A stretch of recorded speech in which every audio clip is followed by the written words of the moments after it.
Okay, hi, this is Karen White of Divine Time Astrology, and this month, Neeshee, Pandit, and I are going to be talking about the full moon in Gemini. It will be full on November 23rd, so we'll have a bright moon for Thanksgiving, which is nice. Okay, so Neeshee Pandit is of, what is your website again, Neeshee? My website is AtmaAstrology.com. AtmaAstrology.com. You can find him on Facebook too, which is probably just, what's it called on Facebook? Facebook.com/Neeshee. That's it. Really easy. And he's very active on his Facebook page, so you can probably ask him questions there if you want to. But he's a Vedic astrologer and an Ayurveda practitioner. And so today there's more of an emphasis on the elements and health. And so Neeshee's going to start off by talking about the element that the moon is in. It's in an air sign in Gemini. And just talk about that in general. And then we'll go through the signs. We'll talk about it for each sign, what house it's in. And we're just going to mention the planets that are aspecting the moon only. Otherwise, we will be here forever. And the video will be really long. So we're trying to keep it so that you don't have to sit through a long video to find out what you want to know. So welcome back, Neeshee. Thank you for being here. Thanks for having me again, Karen. Of course. Okay, so would you start us off then talking about Gemini and the air sign and the moon and how that works together for our health and for being connected to nature, which is basically one last thing I wanted to say about Ayurveda is that it helps us to stay connected and in tune with nature, which of course is always the best for our health, physical, mental, emotional, spiritual health. Okay, so now you can talk about it. Okay, so moon is going to be in Gemini, and as you already said, Karen, Gemini is an air sign. And more importantly, I think, is the fact that Gemini is ruled by Mercury. Now, Mercury is the one planet that is mixed, doshically mixed. So now we don't want to get too confused between doshas and elements where there's some discrepancies. They're kind of like two different paradigms. Even though Ayurvedically they're one paradigm. So we don't get confused about that because Mercury elementally is considered to be of earth element, okay? But doshically, it's considered to be mixed. And I actually talked about this a little bit with Ryan in a video that we did. But the point is that earth contains all the elements that precede it. Yeah. Okay? So Mercury really contains everything, and that's why Mercury is such an important planet for balance, okay? Now Mercury rules two signs, Gemini and Virgo, and Gemini is the active expression of Mercury's energy, whereas Virgo is more yin, okay, more feminine, receptive sign. So Gemini is air in the sense of being that side of Mercury that's expressed outwardly, okay, connecting with things. So that's how we're going to see the air element is in terms of connection and flow and activity, motion. Okay, air element is a very active element. It's mental. Is it a mostly mental activity or all kinds of activity? Well, with air, it can be all kinds of activity because air is simply the quality of motion itself. And that motion is going to make someone physically, you know, active, mentally active. You'll notice people who have a lot of air element or who are vata types, they don't sit still a lot. You know, they're always kind of moving around, maybe even a little jittery, a little anxious, you know, kind of a lot of nervous energy when it's not balanced. So air is like just that motion, you know, that inability at times to kind of be still when it's not balanced. So I would say it's motion altogether, but with Gemini, we're definitely going to see it more mentally expressed. This is a sign of Mercury, and Mercury rules the intellect, as we know. Yes. So that's a basic synopsis. What about anything in Ayurveda about the dual nature of Gemini? The dual nature. That's interesting. You're right. It is a dual sign. I didn't think about where that ties in with Ayurveda. Okay. Well, you know, it's like it can get confusing though, because the signs also have gunas associated with them. You know, the gunas of Rajas, Sattva, and Tamas. Right. And the three different types of signs kind of relate to that same concept of movable, fixed, and then dual. You know, so it's like the movable rashis are more like the quality of Rajas, expansion and movement, and which is similar to what I was saying about air. And the fixed signs are more the quality of Tamas, which is inverted and conserving and not moving, holding. And then you have dual, which is kind of going between both of those, or is about the balance of both of those. Right. And, you know, Mercury, of course, rules dual signs, right? Because Mercury itself is in a position of having to balance everything. And that's why we say Mercury is doshically mixed. It's why we say that, you know, Mercury's earth element in the sense of containing all the elements. So in that sense, I think we can see how dual relates to things. Yeah, yeah. And, you know, I was thinking about something else about Gemini, too. And it would be interesting to see how this combines with moon energy, being that the moon is by nature Kapha and Vata. Right. But Gemini is one of the unusual signs in that it's full of ideas and know-how, meaning it doesn't just have ideas, but it knows how to actually make them manifest in the concrete world. And that is, you know, one of the unique qualities of Gemini. And it's a human sign. So because it's a human sign, it represents, in my mind, it represents tools and the things that we can do with our hands. Is what, you know, most of the animal kingdom, they don't have the hands, the thumbs. There are some that do, but, you know, like raccoons and the ones who tend to get into a lot of trouble because they have hands. And just like humans, we tend to get into a lot of trouble because we have hands and the ability to invent things and create things. So inventiveness and utilization of skills. Right. And Mercury, because it's ruled by Mercury, looks to the sides, which is how he figures out how to take these great ideas and make them happen in the real world. And that is because he is looking for the very next action that needs to be taken in order to create whatever that vision is. And what's surprising about that, I'm sure probably everybody's done this, where they have a goal of some kind, right? Something they want to create or do. And then when they break it down to what you can do today, it often turns out to be not anything directly on that idea. There's usually some prep work that needs to be done, and there are other things that need to be done before you can even begin to work on the exciting thing. At least that's something I've noticed. For sure. And Mercury is really good at that. So, and look at this too, Neeshee. The moon in Gemini is aspected by its lord, Mercury, retrograde, because Mercury will be retrograde by that time too. Wow. So that's really intensifying that Mercury energy. And it's aspected by Jupiter, the other manifestation planet. So because Mercury and Jupiter are the two manifestation planets, and they're aspecting that moon, full moon, which is the best moon for manifesting anything. So this is kind of a moon. Yeah. And what do we do on Thanksgiving? We connect with people we haven't seen for a long time, usually. That's right. But we don't necessarily see them on a daily basis. We get together with family and friends and neighbors. And it's a good point. That's the connection, right? The connection factor. Yeah. So lots of talking, playing games, perhaps, you know, just having fun.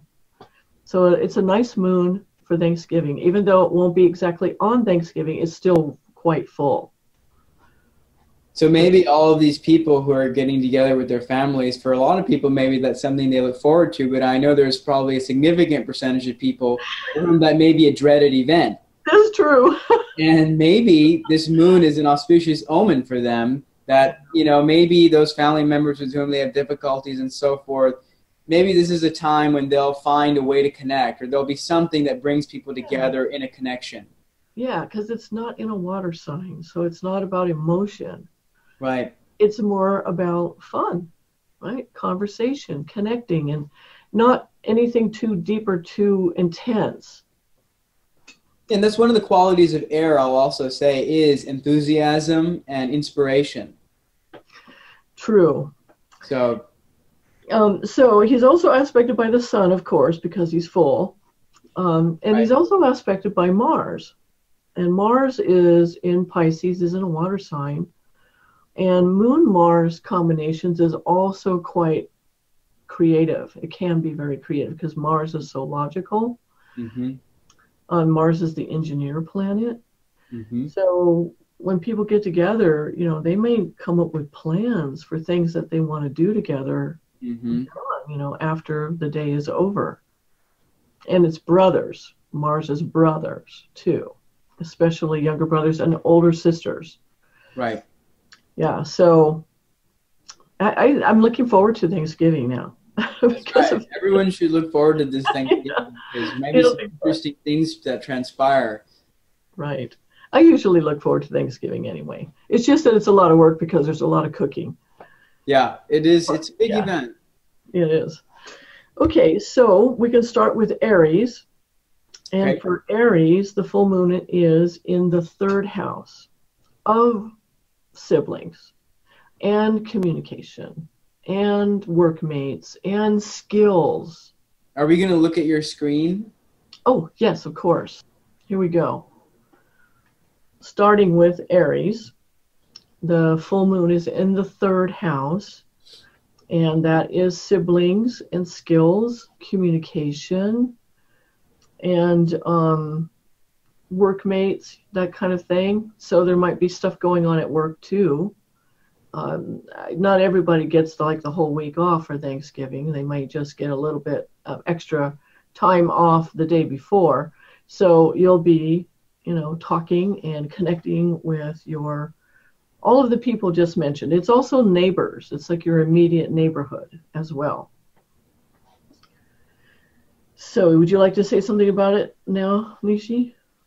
So we're looking at Aries ascendants, and it's going to be in their 3rd house, as you just elaborated. And Mars is aspecting. So that's their Lagna Lord. So that's always interesting. Main thing I would say here is that Aries people who are primarily, you know, experiencing a predominance of the fire element, depending on other factors in the chart always, but just if I'm going to talk about Aries, I'm thinking about the fire element, and I'm thinking about how they're going to be experiencing this moon in an air sign. And so, and an inspiring moon too, because of everything we've mentioned so far. So this might be a nice time for Aries people to, you know, feel a rise in the flames of their inspiration or in their passions for something. Yeah. Yeah, and so we're talking about the ascendant mostly because the ascendant is where is how the planets get placed in the houses. But you can also look at this from if your sun is in Aries or your moon is in Aries as well. Mm-hmm. Mm-hmm. And so here, too, we've got Mercury, the Lord of Gemini, aspecting it, and Jupiter, the other manifestation planet, and the Sun, of course. So this is quite a lot of activity going on in the 3rd house of activity. Yeah, it is. And, you know, Aries people are already active people. Right. They're already very, very much involved in doing things. And you know, the other thing is that in general, I would say full moons have a unique import for Aries people because during a full moon, the energy is flowing towards the head. It's flowing into the head. You know, like energy flows in two directions. It flows. It's energy is polarized from above to below, and it's also polarized from below to above. Okay, so to the front of the body and then to the spine. And during a full moon or the waxing cycle, that energy is moving up the spine towards the crown of the head. And during the waning cycle, that energy is moving down. So that's why, in general, Aries being the head, that region of the body is getting a lot of energy during a full moon. And so Aries people in general will experience that expansion, you know, of that natural region where they already have a lot of energy concentrated. Just the ways that that's going to get augmented is going to be the signs that the moon is in and the qualities of that sign and so forth. I just wanted to throw that general. Yeah, no, that's good. Okay, so for Taurus rising in particular, Taurus sun, Taurus moon, but for Taurus rising, the full moon is in the second house, which is the critical house for the full moon, and it happens only once a year. And when the full moon is in the second house, basically what you think about is whether or not you're getting your needs met, and if you're not, how perhaps you could get them met. Maybe there's a way that you can do things differently. It's also the house of the voice, so it has to do with how you communicate and how you ask for what you want and say no to what you don't want, and then negotiate with the other person and allow them the same rights. And maybe there's some room for improvement there. You can learn some communication techniques maybe. But it also is highlighting your resources, your wealth, your long-term wealth, your close friends and family. So for Taurus rising, this is particularly important full moon. And, well, it will just help you to be in a mental state of gratitude because it's Thanksgiving. And the people that you're surrounded by and the people in your life who come to your aid and who do help you to get your needs met.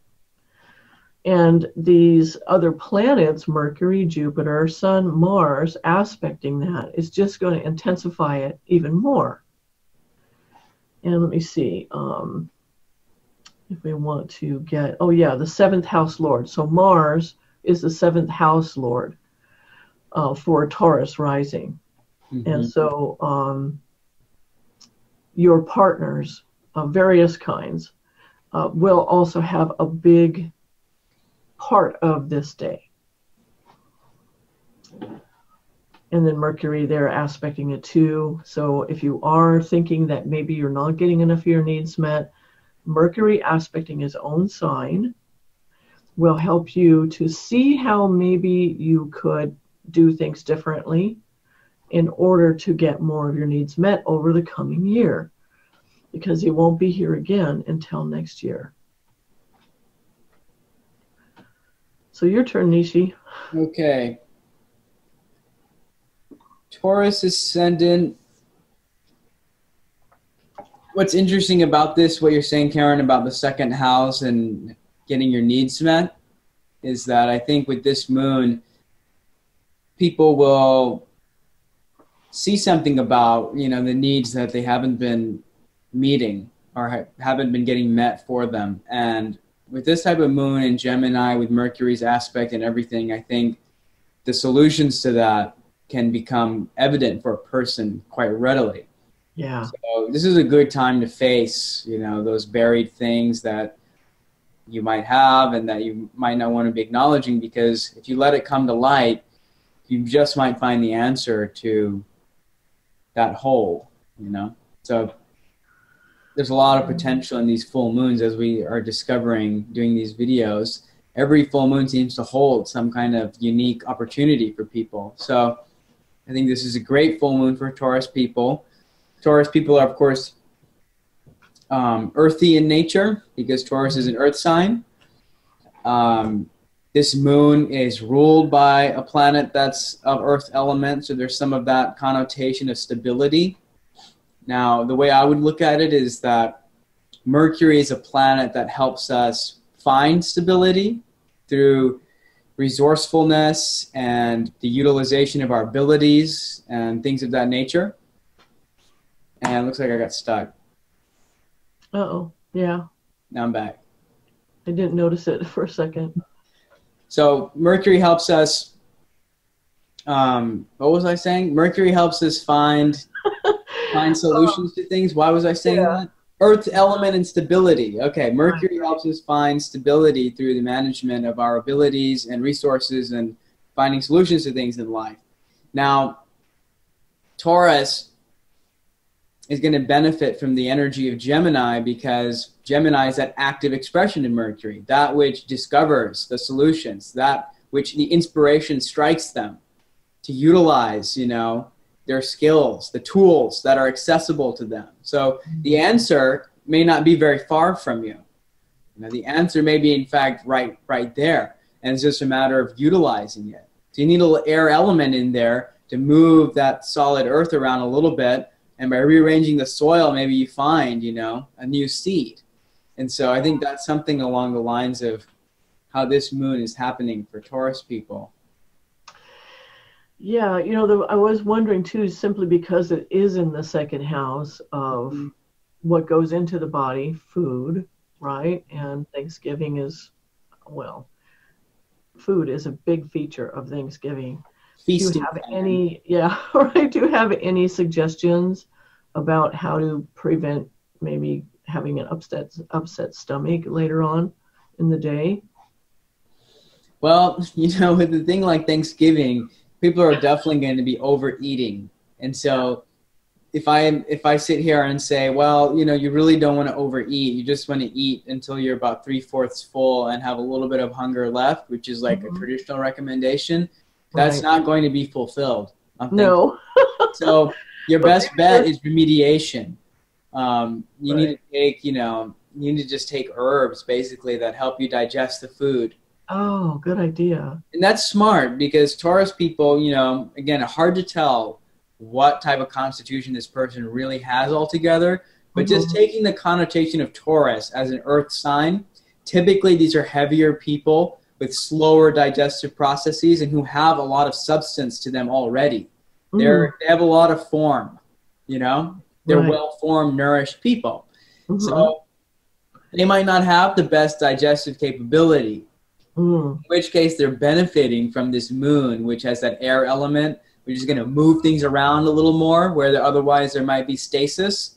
So they're benefiting from this astrologically, but they also might want to take some herbs like, you know, triphala or haritaki, you know, that help them process foods.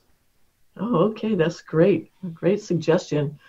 Yeah, or what if they don't have access to that? Could they just have, like, drink ginger tea or something? Yes, ginger tea is excellent. Okay, great. Exercise, you know, is another way of getting in tune with air element, and that's the air element that increases fire, which is what you need to digest your food. So taking some good long walks after a feast. What a great idea, yeah. Also, it's good to lay on your left side. I can't remember if I've said this before. But this is general advice for post-Thanksgiving food coma. After you eat, everyone's going to be kind of tired because you've overeaten. So you're going to pass out probably anyways. The best thing to do is to lay on your left side, and that increases the body's ability to digest food for several reasons, which I don't necessarily need to expound on right here. But lay on the left side for about 25 minutes. That's a great suggestion. Thank you. Okay, so shall we go on to Cancer? No, to Gemini. The Gemini, where it's in the first house. And when the full moon is in the first house, it's kind of like the time of year, the one time of year where you can perhaps treat yourself to something that you've been wanting for a while, but you haven't allowed it to yourself, or for whatever reason, maybe you're too busy or whatever. And so when the full moon is there, that's when you get to do that. And let me see if we can have some idea what that could entail. since it's so strongly Mercury, and Jupiter is aspecting too. Well, Mercury has a lot to do with how you're playing the game of life, even though that's going to be much more important for Pisces rising. But nevertheless, that's what Mercury is about, and how to make things happen, you know, how to make them concrete. And Jupiter aspecting that too. So you might be thinking about your resources and money. And you should get some pretty good ideas about that. You know, the full moon sheds light wherever it's at. And it's going to be in your first house of the basic self and your body. So maybe something to do with self-image or health, literally health, you know, because it is your body. So do you want to say something about that, Neeshee? Sure. I think, you know, when the full moon's in the first house, it's like, in a lot of ways, and this is also true of the second house, as you were saying, that's kind of the crucial placement. But when the moon is in the first house, I kind of feel like this is your moon, you know? This is the moon that's happening for you. And you really need to tune into it. And I noticed that people who are experiencing the full moon on their ascendant are going to be really feeling that influx of energy. You know, there's some people who really notice the moon, and other times it's like, oh, there was a full moon? Okay, I didn't even notice like when that happened. But other times it's like, you know, you're kind of up a little later, you can't sleep, or you're just like, whoa, there's so much coming up, there's so much going on. There's always, you know, a difference. And I think for Gemini people, this is that moon that's the influx of energy, insight, connections, you know, all of those things that Gemini represents. They're going to be feeling quite inspired. So my advice to them would be, situate yourself in such a way that you don't have to be bogged down in just managing kind of the practicalities of your life during this time, but that you have made space to utilize this influx that's coming into you, you know, and to see what happens, what occurs to you, what kind of epiphanies, what kind of ideas, what kind of solutions, what kind of new endeavors, you know, come up for you during this time. Sometimes, you know, life is so orderly and has so many requirements from us at a basic level that we don't get time to really tune into what inspires us. We're just like doing the things that we have to do that day. And I think it's good with full moons as an opportunity to break that cycle for everybody, break that cycle and say, look, there's a lot of energy happening. And what does that mean for me? And maybe I can just, now I know it's coming, I can plan to just have space, you know, to feel what that's going to do for me. Because sometimes things are happening, but we don't have space for it to really happen, you know, and then we miss it, you know. So a lot of life is like that. And I'm saying all of this for Gemini people because I feel like it's really important for them to take the time to tune in and harmonize with this. Because they're air element natured people, you know, they're already, you know, naturally inspired toward communication, towards connection, toward networking, speech, all of that's already happening. Now you get a full moon on it, you know, so one thing to be careful of is that they might get a little bit of Vata imbalance, you know, if they're already Vata imbalanced, they already got too much air, they're restless, you know, this is going to make them feel more restless. So they would need to just manage that air element, you know. Maybe going for a walk. If anyone's going to end up, you know, losing sleep on the full moon, I think it's going to be Gemini people. Oh, that makes sense. So, you know, and I did make a Facebook post recently about remedies for the full moon. Like if the moon is keeping you up at night. Oh, you did? I did. Is that? It was pretty brief. I was basically advocating that people use Jatamansi oil, which is the same thing as spikenard. It grows in Nepal. It's a root, and it's interesting smelling oil. I personally like the fragrance. And it's an essential oil, and maybe we can post like the name of it in the bottom. Yeah, that would be good. Yeah. You can just rub some on the palms of your hands, right here, and the soles of your feet. Oh. And those are points, vital points that relate to the heart chakra. You can also put it directly in the heart chakra, and also just on your face so that you're kind of bathing in the aroma. And that will settle the excess air that's stimulated in the heart that keeps you up at night and keeps you restless and all of that, anxious, nervous. So full moon times, sometimes, it's not worth losing sleep, Right, right. Sometimes it's pathological. Sometimes you're inspired and you're up, and that's great, fine. But sometimes you just want that sleep, Yeah, no, I didn't. That's great. What is it? How do you say it again? It's called Jatamansi, but it's also called spikenard. And so Jatamansi. Okay. And where do people get this sort of thing? They can get it from me, actually, because I have a bunch of it. Oh, okay. So one of the usual suppliers I use doesn't have any right now. So you better just contact me if you want it. Okay. Yeah, no, that sounds good. I know some people have chronic insomnia. I imagine that would be great for insomnia.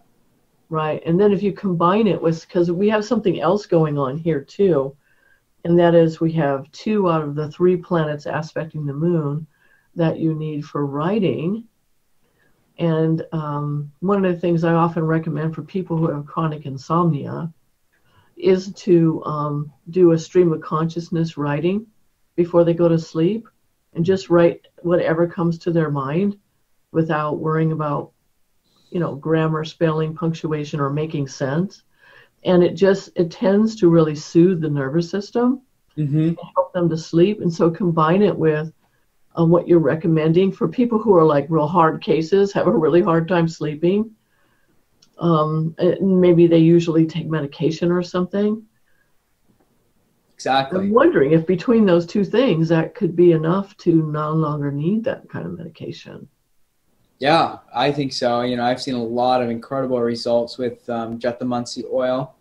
Wow. It can be diffused in the environment as well, but direct application is very potent. And usually you find yourself drifting, into a different state after you put it on. You'll start falling asleep. Okay. Well, thank you for that. That is very useful information. Okay, so now we move on to the sign of Cancer that the moon rules. And for Cancer, the full moon is in the 12th house. And so the 12th house can be a house of contemplation, meditation, where you kind of go into your private prayer room and think about things. Connect with your understanding of the divine. And it's also a house of expenses, though, because it's a full moon and the full moon gives. Any expenses that are connected to it will be expenses that are connected to your happiness. So you don't have to worry about that. And so look at this. Jupiter in his own sign, also aspecting the 12th house.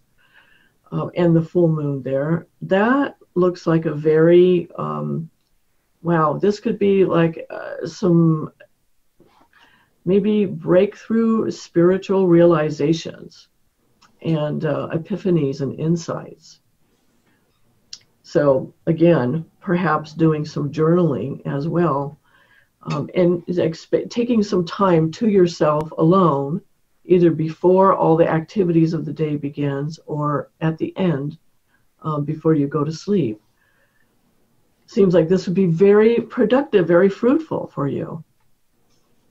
What do you think, Neeshee? I totally agree. And I'm especially struck by Rahu being in Cancer. Yeah. And the fact that Rahu is moving toward the moon. And I think that in general, outside of specific ascendants, I think in general, that definitely has an impact on the moon.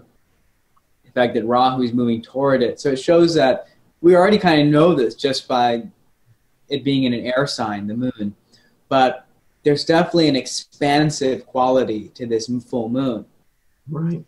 And there's always that quality of the full moon that brings up something that is suppressed or repressed in us. We often find like old memories or old feelings or, just all kinds of things sort of bubbling to the surface, during these full moons. And I would say that with this Rahu moving toward it, there's definitely some of that going on. Oh, interesting. Yeah, and Rahu's in a water sign, so that has to do with emotional security. Mm-hmm. So, Exactly. and it's on the ascendant, so that means some self-focus, which is a good thing, It's a right? good thing. You And know, Cancer people are already very, internalized people by nature of right. Cancer sign. So, and then this is going to be in their 12th house, right? Of like meditation and contemplation. And so, wow. It's I like know. Cancer people are really experiencing a big shift right now because Rahu and Ketu just changed signs not that long ago. I mean, I don't even know if it's been a week yet. Okay.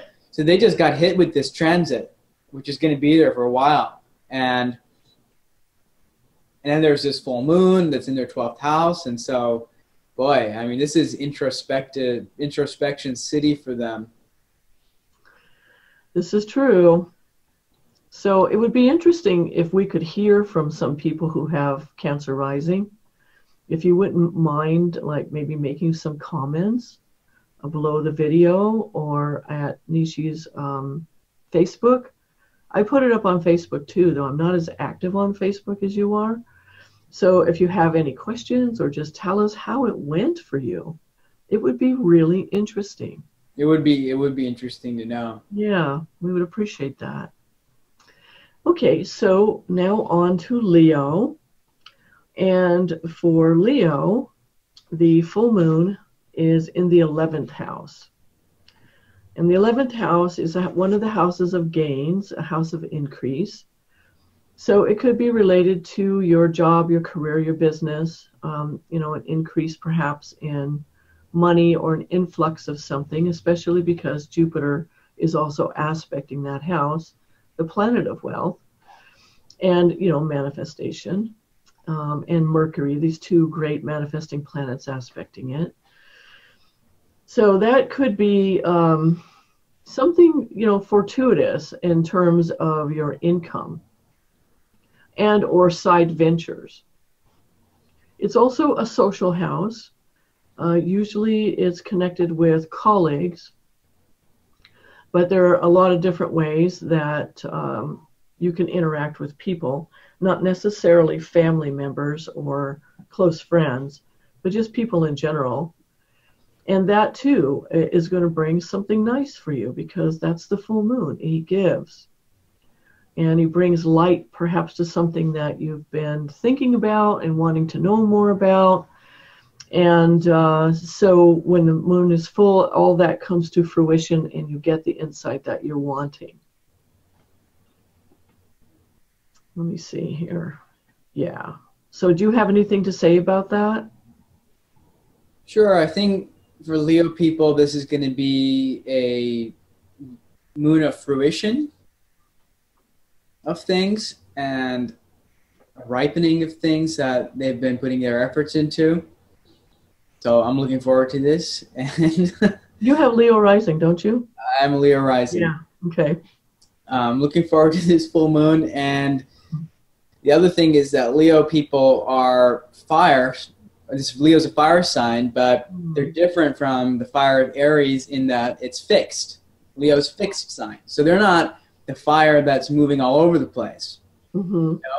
And the air sign that's Gemini, which this moon is under, is going to bring some good, shifts in that otherwise stability that they have. Because sometimes Leos can be too fixed. They have all this fire, but it's more contained. And sometimes they need to just let it spread a little bit. And what's the best way for fire to spread? It just needs a little air, Right. So I think that's why this is a moon of fruition for them, because it's going to help them expand, but it's also going to give them something from the efforts they've already made. So it's two things. So all these three planets here in fire, and then a fiery planet aspecting it, and Leo being fiery. Do you have anything to say in terms of Ayurveda about that? Well, technically speaking, it could be a time when they're experiencing, you could say all this fire element is going to imbalance their pitta. But given that it's a colder season outside, at least in North America, okay, I don't think that's really a big concern. oh good, okay. And also Mars is a fiery planet, but it's in that very watery sign of Jupiter, and so it's very augmented. Its fire is very modified in that sense. It's not pure fire. Right. So I think they're going to be fine. And I think also Leo people will notice that their health is improving during this time. For one, it's a time of year that is a little more balancing to their nature because it's cooler outside. And also they no longer have Rahu on their ascendant, which was there for, the past year and a half. So surely if you didn't notice this shift, you will notice it. I noticed it like night and day. So, if you're feeling clearer about things and you're feeling like your health is improving and all of that, then that makes a lot of sense. And this full moon is just a nice, bright gift in the midst of that. Oh, that's great. Yeah, too, and I'm noticing here that Jupiter in his own sign is the 5th house of children for Leo rising. Mm-hmm. So Thanksgiving could be a day where you interact a lot with children and really enjoy yourself. Mm-hmm. Time with them. That's right. Yeah. Or in which you start feeling an ability to manifest a creative impulse in you that was otherwise lost in the haze of Rahu for the past year and a half. Right. Right. Yeah, I have a client who has Leo for the 4th house, and Rahu has been in her 4th house all this time, and she's had to move, and it was just, she had the hardest time finding a place to live. It wasn't fun at all. So I'm sure this is quite a relief to her. Definitely. Okay, so now Virgo, another Mercury-ruled sign. And for Virgo, the full moon is in the 10th, which has to do with your sphere of influence, your reputation, your job, your career, your business. And the full moon there, especially being aspected by Jupiter and Mercury, right, the Lord of Gemini. Mm-hmm. It just seems like there'll be some moving forward here with your responsibilities, with your reputation, something good, of course, because, Jupiter and the full moon, and they're opposite each other. So this too is something I haven't thought of until just this moment, but moon Jupiter opposition too is has a lot to do with your frame of mind, because the moon is a planet that looks all around, and it's a perspective planet, and he uses the imagination to imagine a better set of circumstances or whatever it is that you're dealing with. The moon is what begins that new thing because it all starts in the imagination. And then Jupiter, the other perspective planet, who also looks all around, and he does it through knowledge and wisdom. So it seems to me that this can't but help to be some kind of moving forward in that area of life. That's great. I love that about Jupiter and the moon. Yeah. That's why Jupiter is exalted in Cancer, right? Yeah, exactly. So what would you like to say to Virgo rising people about this? I think, this 10th house transit is great. Definitely is going to bring fullness and illumination to their 10th house, their domain of influence and activities and that which they've been putting their resources into. So they'll be feeling some fruits from that. Also, of course, Virgo is earth sign. And Gemini is an air sign, and they're both ruled by Mercury. But Virgo is the more passive sign here in terms of Mercury's rashis. And so I think that they're going to benefit from this moon in a much more inward sense, even though its effect is going to be seen in their domain of their external life. They're going to be feeling it on the inside first. And it's going to be stirring up their earth, just like it kind of stirred up the earth for Taurus people. We're going to see how the roots, you know, that Virgo has put into the ground here are going to start, you know, shifting, moving. And that's going to be extend their visibility, you know, in other words, move them above the ground. So I think that'll be interesting for Virgo people. Yeah, because Virgo is another sign of full of know-how. Virgo is very, very capable in making things happen in the concrete world. And look, it's being aspected by its own Lord, Mercury. So, and it's getting that, you know, nice aspect of Jupiter and everything. I mean, it's just, it's all around looks like good news to me. And for Virgo too, now Virgo is typically concerned with health. Right. So, you know, this is all going on in the 4th house for Virgo rising. Jupiter in the 4th house is a wonderful place for Jupiter. It's going to be there for a year. That's really nice. So some forward, well, just being able to be happy regardless of circumstances. And seeing what is good in any kind of situation.